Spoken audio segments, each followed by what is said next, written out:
এই যে কলকাতার রাস্তা, প্রতিদিন হাজার হাজার মানুষ এই রাস্তায় হাঁটে। কেউ কাজের খোঁজে, কেউ স্বপ্ন নিয়ে, আবার কেউ শুধু বাঁচার জন্য।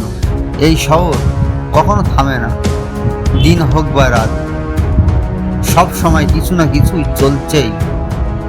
এই যে সামনে দেখছেন ট্রাফিকের ভিড় হয়, সব কিছুই মাঝে লুকিয়ে আছে হাজার হাজার মানুষের গল্প। কেউ হাসছে, কেউ কষ্ট লুকিয়ে হাঁটছে। কিন্তু একটা জিনিস কেমন, সবাই লড়ছে নিজের জীবনের জন্য। কলকাতা শুধু একটা শহর না, এটা হলো অনুভূতি। আপনি যদি এখানেই থাকেন তাহলে বুঝবেন, আর না থাকলে একদিন এসে দেখে যাবেন আমার প্রিয় কলকাতা।